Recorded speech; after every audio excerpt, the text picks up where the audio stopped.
Hi, I'm John Gambino, and I teach mathematics at North Shore Community College. Today we're going to be looking at applications of fractions.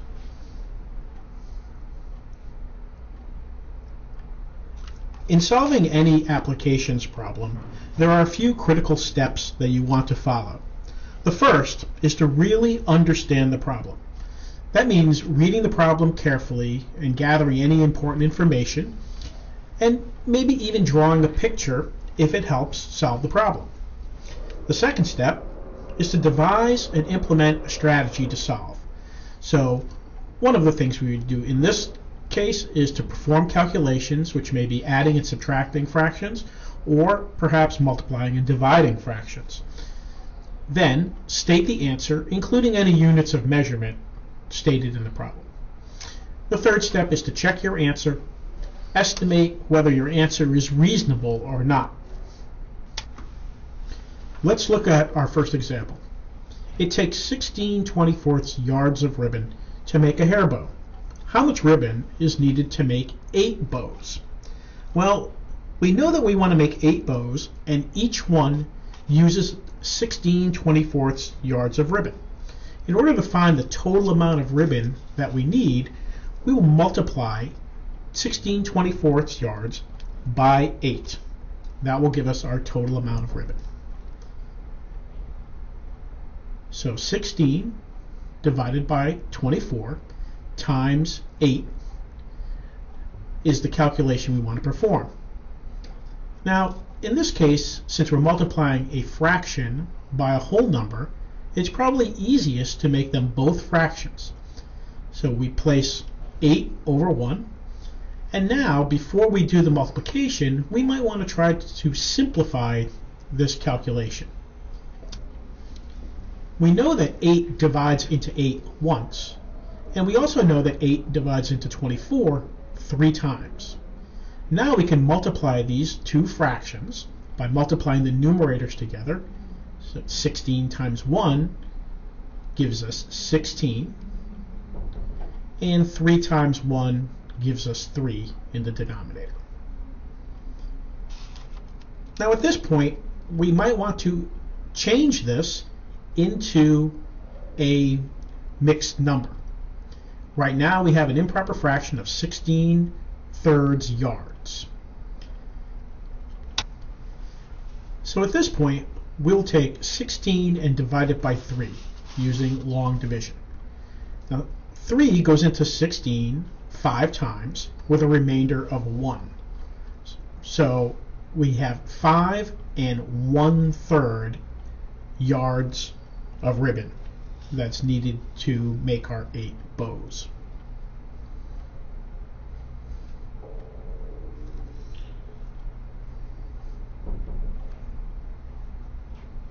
Let's look at a second example. A welder needs a piece of 1/2-inch pipe 18 3/4 inches long. She has a piece that is 29 1/8 inch long. How much must she cut off from the longer piece? To do this problem, it might be best to try to create a diagram. We know we have a piece of pipe that's 29 1/8 inch long, and we'd like to cut off enough from this piece of pipe to make it 18 3/4 inches long.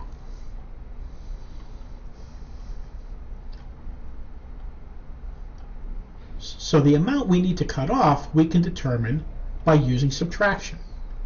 We would take 29 1/8 and subtract 18 3/4, and that will be the amount that we need to cut off.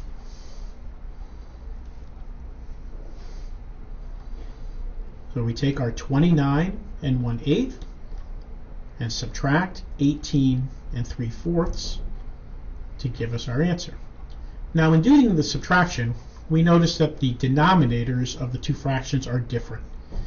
It would be best if we could make these fractions that have the same denominator.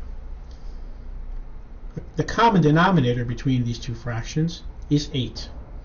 So 29 1/8 we keep as is, and the 18 3/4 we change to 18 6/8. Now, we notice that there's a problem in doing the subtraction, in subtracting the 6/8 from the 1/8. So what we'll do is borrow from the 29.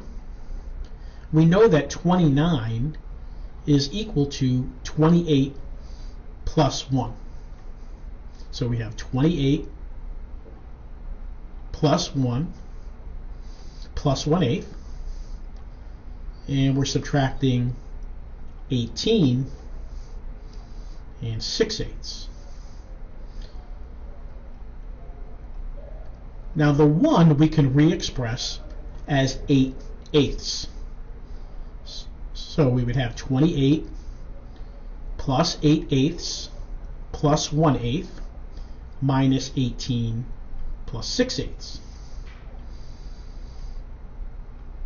We could combine the two fractions in the top part of the problem to get 28 plus 9/8 and subtract 18 and 6/8.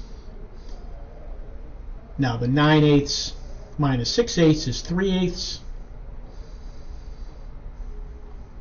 and the 28 minus 18 is 10, so we have 10 and 3/8 inches, and that's the amount that we need to cut off from the longer piece to get the shorter piece.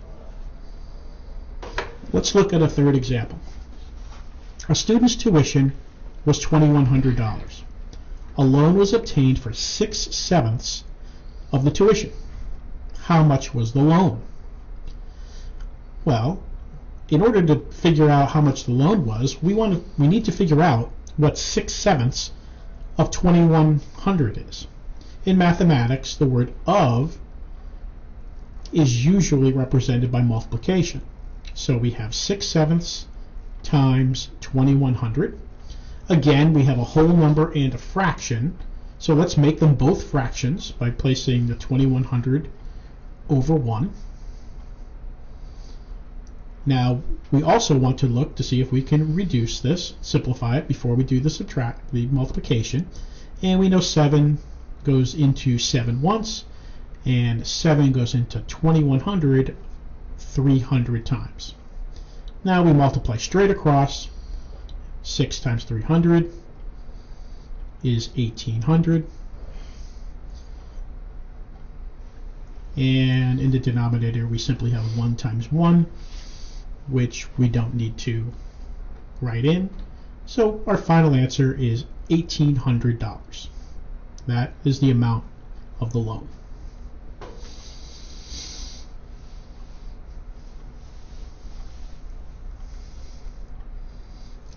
Now let's look at another example, but this time I want you to try it. So pause the video, try this problem, and then we'll look at it together. A sporting goods manufacturer requires 3/5 yards of fabric to make a pair of soccer shorts. How many shorts can be made from 24 yards of fabric?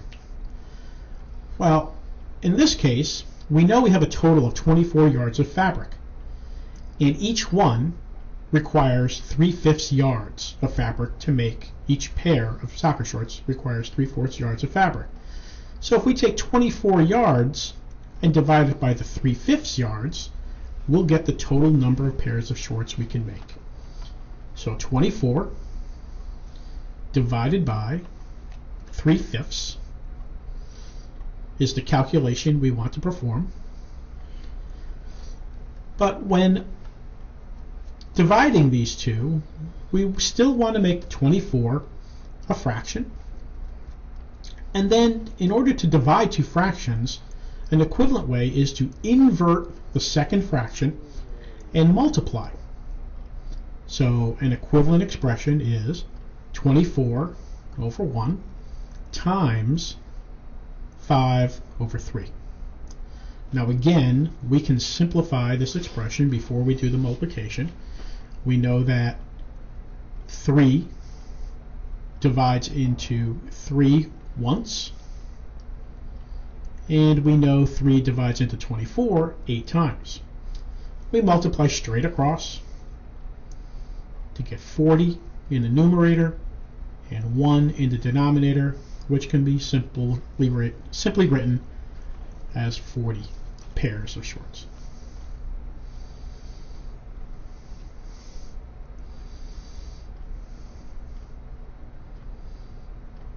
And that's it. Try some more problems on your own, and I will see you next time.